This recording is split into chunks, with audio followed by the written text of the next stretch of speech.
ঘুণাকুতিৰে পাৰত বহি মোৰ জংকি পানৈৰ কথা শুনিবৰ মন যায়। থাকিবানে সঁচাকৈ মোৰ কণে গৈ, মই আহিমে বুলি তুমি বাটে চাই।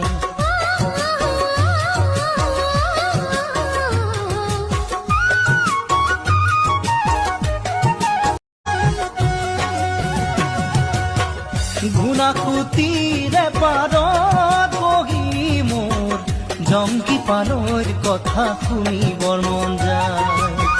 থাকিবানে সঁচাকৈ মোৰ কণে গৈ, মই আহিমে বুলি তুমি বাটে চাই।